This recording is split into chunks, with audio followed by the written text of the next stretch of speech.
10 अगस्त 2026 से आरबीआई द्वारा 5 नया नियम लागू होने जा रहा है, जिसमें अब भारत के सभी बैंक खाता धारक को ये 5 काम करना बेहद ही जरूरी हो चुका है। भारतीय रिजर्व बैंक के द्वारा 10 अगस्त से जो है सबसे महत्वपूर्ण नियम जो इस वीडियो में बात करेंगे वो CKYC को लेकर के है। बहुत बड़ी अपडेट आई है। भारत में लगातार CKYC को लेकर के चर्चा हो रही है और जितने भी खाता धारक को, चाहे वो सेविंग अकाउंट धारक हो, चाहे वो आपका करेंट अकाउंट धारक हो, चाहे वो एफडी किए हो, चाहे वो करेंट अकाउंट का बिजनेस अकाउंट खुलाए हो, है ना, इंडिविजुअल खुलाए हो, सारे लोगों के लिए अपडेट है। आप इंश्योरेंस की बाय किए हो, म्यूचुअल फंड में पैसा लगाए हो, आप शेयर मार्केट में पैसा लगाए हो, सारे लोगों के लिए वीडियो बहुत ही महत्वपूर्ण होने वाला है। क्योंकि अगर आप बैंक अकाउंट इस्तेमाल करते हैं, लोन आपने लिया है या आप डिजिटल ट्रांजेक्शन करते हो, तो आज का वीडियो आपके लिए बेहद ही जरूरी है। और आज सभी लोग इस वीडियो को ध्यान से देखिएगा। 10 अगस्त 2026 से रिजर्व बैंक ऑफ इंडिया यानी आरबीआई के 5 नए और कड़े नियम जो है पूरे देश में लागू होने जा रहा है। और सबसे बड़ा बदलाव CKYC यानी सेंट्रल KYC को लेकर के है, जिसमें सीधा असर जो है हर बैंक ग्राहक पर पड़ने वाला है। अब खाता खुलाने के लिए, KYC अपडेट कराने के लिए, पैसों के लेन देन के लिए अब नियम बदल चुके हैं। आज के वीडियो में इसी पर हम 5 नए नियम को बिल्कुल आसान तरीके से बताने वाला हूं। वीडियो को ध्यान से देखिएगा, स्किप नहीं कीजिएगा। नमस्कार साथियों, मेरा नाम एडवोकेट विजय वर्मा है। आप देख रहे हो टेक्निकल वाले हौसला। साथियों, चैनल पर पहली बार आए हो, सब्सक्राइब कर लेना, वीडियो को लाइक कर देना और घंटी को बजा देना। फेसबुक पर देख रहे हो तो फॉलो कर देना और वहां भी लाइक कर देना और वीडियो को शेयर करना, कमेंट करना कौन सा बैंक में आपका खाता है, आपका CKYC कंप्लीट है, आपको पता था, कौन से राज्य से हो, समझ रहे। वीडियो को जरूर शेयर करना। अब देखिए, चलिए शुरू करते हैं सबसे बड़े नियम जो CKYC यानी कि सेंट्रल KYC को लेकर के अपडेट है। इसका मतलब क्या होता है? सेंट्रल KYC का मतलब होता है सेंट्रल नाउ योर कस्टमर। जैसे KYC का मतलब नाउ योर कस्टमर होता है, बट CKYC का मतलब होता है सेंट्रल नाउ योर कस्टमर। इसमें क्या होता है, आपका खाता बैंक में होगा तो आपको जानकारी शायद बहुत सारे लोगों को होगा और बहुत सारे लोगों को जानकारी नहीं होगा। CKYC देखो, एक होता है eKYC, एक होता है KYC और एक होता है CKYC। 3 तरह का KYC होता है, समझ रहे हो। तो CKYC के बारे में बहुत सारे लोगों को, बहुत सारे ब्रांच वाले जानकारी नहीं होता है। ब्रांच में जाओगे, बोलोगे CKYC, अरे eKYC करवा लो ना। हम भी गए थे तो इसी तरीके की बात किया गया। लेकिन भाई eKYC CKYC ये दोनों अलग अलग, समझ रहे हो।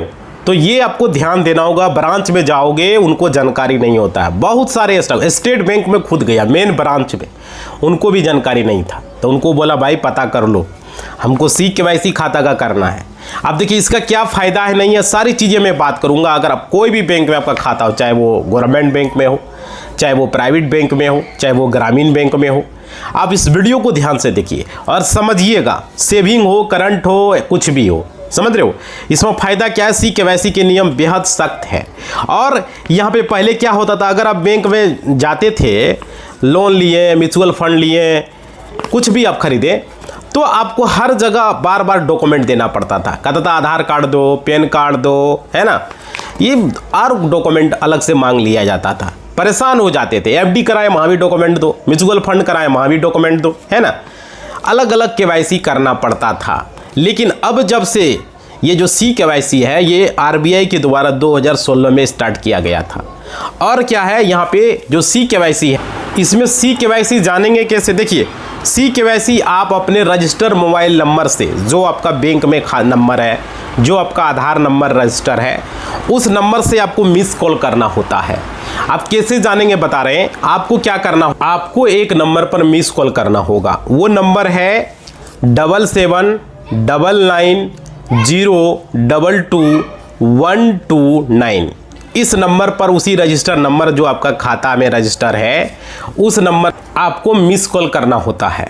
उसके बाद आपको वहाँ पे PDF आ जाता है आपके मैसेज में। उस PDF को ओपन करेंगे, वहाँ पर आपको पूरा सेंट्रल KYC दिख जाएगा। CKYC नंबर 14 डिजिट का होता है। पूरी जानकारी आपको वहाँ पे मिल जाती है। समझ पा रहे हो। और देखिए, आप लोगों को जो है नंबर में हिंदी में भी बता दे रहा हूँ, 77990222 129 इस नंबर पर मिस कॉल करेंगे और रजिस्टर जो आपका खाते में है आधार कार्ड में बैंक में जो नंबर रजिस्टर है उससे करेंगे, आपको PDF आ जाएगा CKYC का। आपका वहाँ पर पूरा नाम, फोटो वगैरह सब आ जाएगा। समझ रहे, नाउ योर कस्टमर। तो ये CKYC। दूसरा तरीका है www.ckycindia.in पर जाओगे, वहाँ पर आप अपना रजिस्टर बैंक में मोबाइल नंबर डालोगे, उसके बाद कैप्चा डालोगे, आपको OTP जाएगा, OTP डालोगे, आपका वहाँ पे CKYC डाउनलोड हो जाएगा। डाउनलोड करने का ऑप्शन दे देगा, 14 डिजिट का CKYC नंबर आपको वहाँ पे मिल जाएगा। ये है दूसरा तरीका, समझ रहे हो। तो CKYC आप से इससे क्या फ़ायदा है वो समझ लीजिए, इस वीडियो में बात करेंगे। बहुत सारे ऐसे लोग हैं जिसको जानकारी नहीं है। अब देखिए मैं बता दूं, ब्रांच वाले को खुद जानकारी नहीं है। सबसे आश्चर्य की बात यह है साथियों, हम जब ब्रांच गए थे तो यहाँ पे देखें, इसलिए मैं बता रहा हूँ। आपका अगर खाता बैंक में है, आपका भाई का, आपका मम्मी का, पापा का, जिसका भी है, वीडियो ज़रूर देखें तभी समझ में आएगी। देखिए नए नियम के तहत एक बार CKYC डेटाबेस में आपकी जो है डिटेल्स अपडेट होने के बाद, एक बार CKYC अपडेट करवा लिया अपना खाता में, जिस भी बैंक में आपका खाता है। अगर 2 बैंक का कहोगे सर मेरा 2 बैंक में है, 3 बैंक में, उसकी भी चर्चा मैं करूंगा। वीडियो में बने रहिए। फेसबुक पर देख रहे हो फॉलो करें, यूट्यूब पर देख रहे हो सब्सक्राइब करें और लाइक करें, वीडियो को शेयर करें, लोगों को जानकारी हो सके जहां भी देख रहे हो। देखो साथियों, आपको बार बार कागजी कार्रवाई करने की जरूरत नहीं पड़ेगी, समझ पा रहे हो। और साथ ही साथ बैंकों के लिए अनिवार्य कर दिया गया है कि वे ग्राहक के CKYC डेटा को समय पर अपडेट करें। ब्रांच वाले बदमाशी करते हैं, किसी किसी खाता में ऑटोमेटिक CKYC दिखता है क्योंकि ब्रांच वाले अपडेट कर देते हैं, और कोई कोई खाता में नहीं अपडेट रहता है। इससे नुकसान क्या होगा वो भी आगे हम बताएंगे और फायदा क्या होगा वो भी हम बताएंगे। वीडियो में बने रहिएगा। देखिए, किसी नए अकाउंट ओपनिंग के दौरान सेंट्रल KYC का मिलान तुरंत करें। कोई नया अकाउंट खोलता है उसी समय कर देता है, कोई नहीं करता है। 50% तो नहीं किया है, 50, 60, 70, 80% लगभग खाता का CKYC नहीं हुआ है। ये मत समझिए, अपना आप चेक करवाइएगा खुद से। अब चेक कैसे करेंगे वो भी हम चर्चा करेंगे इस वीडियो में। देखिए, इससे बैंकिंग धोखाधड़ी रुकेगी और बेहद तेज प्रक्रिया होती है और बहुत सारा काम आप घर बैठे कर पाएंगे। अगर आपके खाते में CKYC रहेगा तो आप अपना खाते का अपडेट कर पाएंगे। जैसे आपका खाते में एनुअल इनकम कितना है अपडेट कर पाएंगे। बहुत सारा ऐसा फैसिलिटी दिया गया है। आप उसमें खाते में अपना टाइप चेंज कर सकते हैं। जैसे कि होता है ना, एनुअल हम क्या है, स्टूडेंट है तो स्टूडेंट चुने हैं, हम एग्रीकल्चर चुन सकते हैं, हम जो है डॉक्टर चुन सकते हैं, एडवोकेट चुन सकते हैं, हम जो हम हैं अपना बिजनेस टाइप वो चेंज कर सकते हैं। बहुत सारा ऐसा है, ब्रांच आपको जाने की ज़रूरत नहीं पड़ेगा। हाउसवाइफ को चुना है, हाउसवाइफ महिला है, वो टीचर हो गई है तो टीचर चुन सकती है, डॉक्टर चुन मतलब उसमें आपको टाइप और अपना एनुअल इनकम को खुद यहाँ से अपडेट कर पाएंगे। ऐसे आपको ब्रांच जाना होगा अपना लिमिट बढ़वाने की, समझ पा रहे हो, तो वहाँ पर आपको दिक्कत आएगी। तो ये सब फायदा है, समझ पा रहे हो CKYC का। और क्या, CKYC होने के बाद आपका खाता में 100% टिक लग जाएगा, प्रोफाइल 100% हो जाएगा, समझ रहे हो। अब बात करेंगे दूसरे नियम की। CKYC बहुत ज़रूरी है आपका। अगर मान लीजिए 2 बैंक में है, 3 बैंक में खाता, या एक ही बैंक में, एक बैंक में जाके करा लूँ। अगर पहले से हुआ है चेक करके बता देगा कि मेरा खाता में CKYC कंप्लीट है। आप कैसे चेक करेंगे, मोबाइल बैंकिंग में चले जाओगे, SBI का है तो SBI योनो में जाओगे, वहाँ पर CKYC प्रोफाइल पर क्लिक करोगे, CKYC नंबर दिख जाएगा, समझ पा रहे। क्रेडिट कार्ड में भी CKYC होता है तो वहाँ पे आपको CKYC नंबर 14 डिजिट दिख जाएगा। प्रोफाइल सेक्शन में जाओगे SBI में, कस्टमर केयर से भी पूछ सकते हो कॉल करके अगर नहीं आता है तो। जिस भी बैंक में, केनरा बैंक में, बड़ोदरा में है, यूको में है, PNB में, हर जगह CKYC आपको दिखेगा। अगर हुआ है, नहीं हुआ है तो आप कस्टमर में कॉल करके पूछ सकते हो कि मेरा CKYC कंप्लीट है मेरे खाते में, या है या नहीं है, हेल्पलाइन पर, या ब्रांच में जाके पूछ सकते हो, समझ पा रहे हो। ब्रांच वाले को जानकारी नहीं होगा तो भाई उसको समझाओगे CKYC, EKYC नहीं, CKYC। आप देखिए, ब्रांच के स्टाफ को तक पता नहीं होता है। और दूसरा जो नियम सबसे बड़ा है वो डिजिटल सुरक्षा से जुड़ा हुआ है। हाल ही में ऑनलाइन फ्रॉड को रोकने के लिए RBI ने 1 अगस्त 2026 से जो है डिजिटल ट्रांजैक्शन और नेट बैंकिंग को के लिए कड़ा कर दिया है। अब देखिए यहाँ पे इसमें क्या किया है, बैंकों ने अपने मोबाइल बैंकिंग यानी इंटरनेट बैंकिंग ऐप्स में मल्टी फैक्टर ऑथेंटिकेशन को मजबूत कर दिया है। और बहुत सारे बैंकों को निर्देश भी दिया है, कोई भी संदिग्ध लेन देन या सस्पिशियस ट्रांजैक्शन होता है तो बैंक को तुरंत ग्राहक को रजिस्टर मोबाइल नंबर पर अलर्ट भेजना होगा। और क्या, कुछ मामलों में ट्रांजैक्शन को तुरंत होल्ड करने का अधिकार होगा। ग्राहक को अब अनजान लिंक्स और फर्जी ऐप से बचने के लिए बैंकों को लगातार जागरूकता अभियान चलाना होगा। आपका कोई अगर मान लीजिए आपके साथ धोखाधड़ी हो जाता है, किसी तरह का पैसा कट जाता है, तुरंत बैंक के हेल्पलाइन पर कॉल करें। जिस बैंक में आपका खाता है, SBI में, बड़ोदरा में, पंजाब नेशनल में, आपका ग्रामीण में, आपका यूको में, जहाँ भी खाता है, अगर आपके साथ फ्रॉड होता है तुरंत कस्टमर केयर में कॉल करें, कंप्लेन दर्ज कर दें कि मेरे साथ फ्रॉड हुआ, इतना रुपया कट गया है तुरंत, और फिर ब्रांच में एक आवेदन दे दें जल्द से जल्द जाके, समझ रहे हो। और तुरंत साइबर क्राइम में भी कंप्लेन कर दें ताकि पैसा का रिकवरी हो जाए। तुरंत देर न करें, नज़दीकी साइबर क्राइम हॉल, अगर आप साइबर क्राइम के ऑफिस थाने में पहुंच रहे हो तो वहाँ कर दें, अगर नहीं पहुंच पा रहे तो ऑनलाइन साइबर कैफे से कर दें। समझ पा रहे हो, वो पैसा क्या होगा, होल्ड कर देगा। जितना लोगों को वो भेजेगा पैसा होल्ड हो जाएगा, बाद में आपका पैसा नहीं देगा, उसका खाता होल्ड नहीं रहेगा, इससे आपका पैसा मिलने का संभावना बन जाता है। तो ये नियम RBI के द्वारा है। आप लोग का पैसा जैसे ही कटे हेल्पलाइन में कॉल करें और कंप्लेन करें। ये बोलता है, हो सकता मिल जाए, हो सकता नहीं मिले, क्या, लेकिन अगर बहुत सारे लोगों का पैसा रिकवरी हुआ है, बहुत सारे लोगों का मोबाइल खो गया, मिला है, कंप्लेन करोगे तब तो भाई, समझ रहे हो। तो ये चीज़ें आपको ध्यान रखना है। इसके बाद देखिए तीसरा नियम जो है वो समझिए, वो है लोन लेने वालों ग्राहकों के लिए राहत आया है। अब जो है 10 अगस्त से लागू होगा नए नियम में, बैंकों को नन जो बैंकिंग फाइनेंस कंपनियां NBFC, समझ रहे हो, लोन के प्रीपेमेंट और फोरक्लोजर पर लगने वाले शुल्कों को पर्दिशा रखनी होगी। जैसे क्या होता था, लोन का प्रीपेमेंट करता था, ज़्यादा ले लेता था, अब वो पर्दिशा होगा। जो नन बैंकिंग कंपनियां जिससे एप्लीकेशन से लेते थे आप लोग, और उनको लोन क्लोजर, जो लोन आप क्लोज कर रहे थे, उसका भी बताना होगा कितना चार्ज ले रहा है। उसको बताना पड़ेगा पहले कि इतना हम चार्ज लेंगे लोन क्लोज के लिए, इतना लेंगे प्री पेमेंट के लिए, है ना। तो ये होगा। अक्सर होता था ग्राहक जब समय से पहले अपना लोन चुकाना, जैसे हमारा मान लीजिए समय से पहले चुका रहे हैं, तो क्या होता था, उनसे छिपाकर भारी भरकम पेनल्टी लिया जाता था। भाई समय से पहले पैसा दे रहा है तो पेनल्टी उसमें कौन बात का, उसमें तो और कम पैसा लगना चाहिए। हम पहले दे रहे हैं, हम अगर मान लीजिए 6 महीने का हमने EMI किया और हम जो है 2 ही महीने 3 महीने में दे रहे हैं, तो भाई 2-3 महीने में दे रहे तो हमसे बढ़ा के लोगे, कम लोगे ना, उसका इंटरेस्ट नहीं लगेगा ना 3 महीने का। हम 3 महीने का बाद का नहीं दे रहे हैं तो पहले दे रहे हैं तो इंटरेस्ट नहीं लगेगा। लेकिन बैंक जोड़ के पैसा लेता था, NBC कंपनियां जोड़ के पैसा लेता था, समय से पहले दे रहा है जोड़ के लेता था, तो भाई ये गलत है। अब RBI के फ्रेमवर्क के तहत बैंकों को यह स्पष्ट करना होगा कि इस स्थिति में कितना चार्ज लगेगा, पहले दे रहा है कितना लोगे, बाद में दे रहा है कितना लोगे। समझ पा रहे हो, पहले देने वाले से पेनल्टी क्यों लोगे भाई, समझ पा रहे हो। और खुदरा जो रिटेल लोन ग्राहकों को कई मामलों में इन शुल्कों से राहत दे दी गई है। इसके अलावा देखो, लोन एग्रीमेंट की कॉपी डिटेल फॉर्मेट में तुरंत ग्राहक को उपलब्ध कराना अनिवार्य कर दिया है, तो तुरंत आपको मिलेगा। आप बात करेंगे चौथे नियम की, वो समझिए, जिसका सीधा संबंध हमारे बैंक खाते में रखे पैसों को कटने के चार्जेस से है। मतलब कि बहुत से ग्राहक को शिकायत रहती थी कि उनके बैंक खाते से बिना बताए जो है बैलेंस पेनल्टी या अन्य जो है सर्विस चार्ज के नाम पर पैसे काट लिए जाते थे, समझ रहे हो।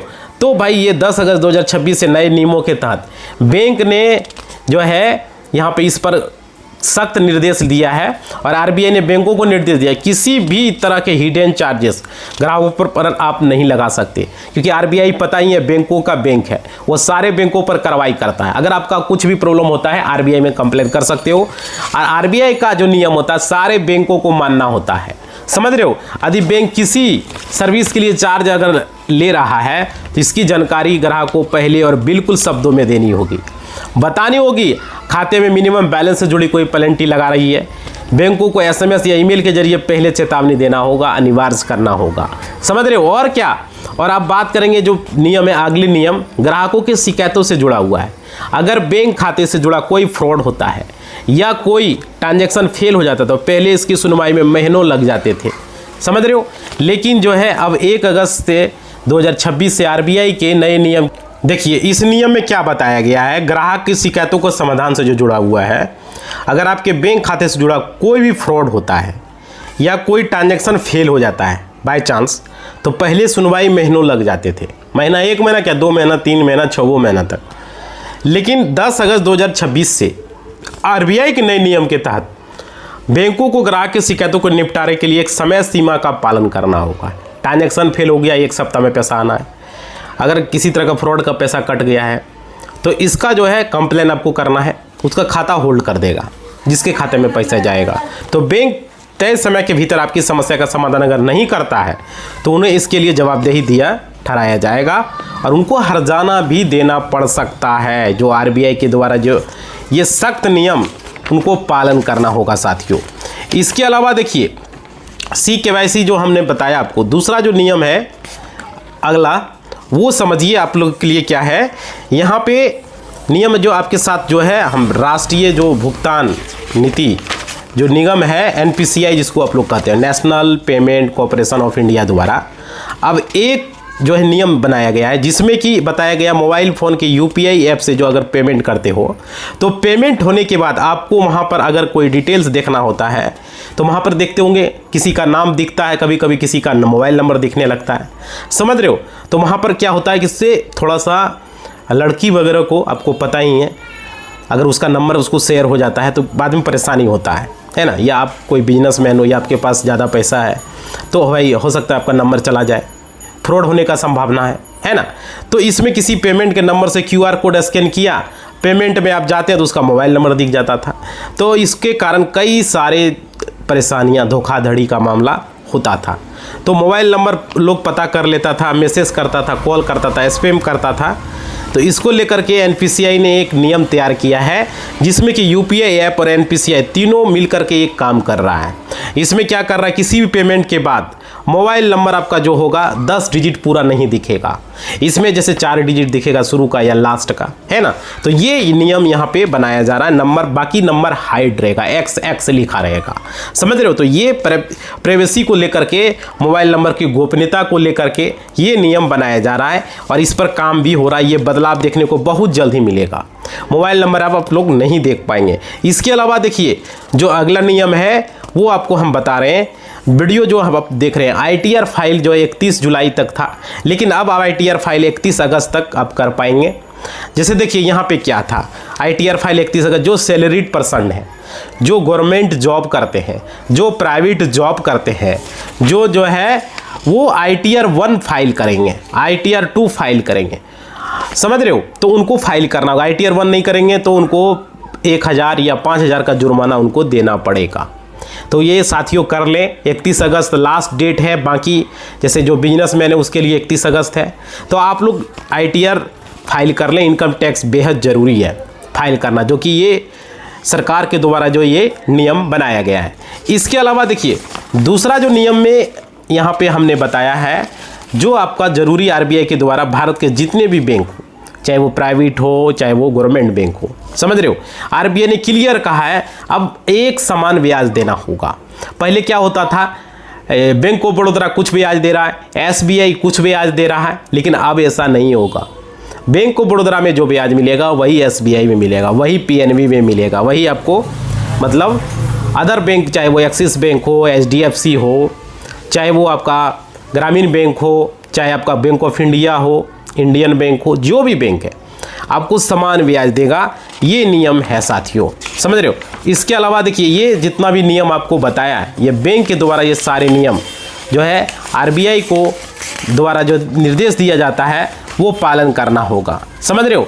और भी बहुत सारे नियम हैं जो अगले वीडियो में हम डिस्कस करेंगे। वीडियो को थोड़ा सा शेयर करेंगे, लाइक करेंगे, कमेंट करेंगे, वीडियो कैसा लग रहा है। फेसबुक पर देख रहे हो फॉलो करें, यूट्यूब पर देख रहे हो सब्सक्राइब करें और लाइक करें और वीडियो को ज़्यादा से ज़्यादा शेयर करें।